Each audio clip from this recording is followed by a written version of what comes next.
طبعا تعرفون العلاقة مع إقليم كردستان علاقة أساسية وجوهرية. احنا نريد نعيش في بلد واحد. وەک دەزانن پەیوەندەکان لەگەڵ هەرێمی کوردستان پەیوەندی بنچینەی و کرۆچین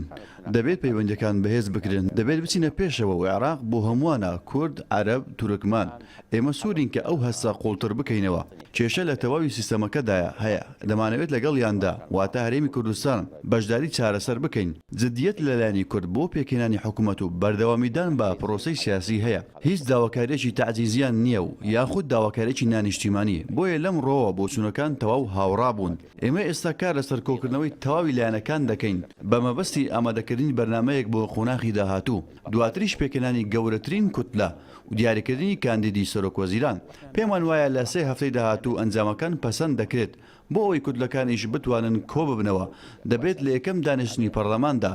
سەرۆک و جێگرەکانی هەڵبژێردرێن. جزء أيضا هم حريصين على المضي في العملية السياسية وتشكيل حكومة بسرعة.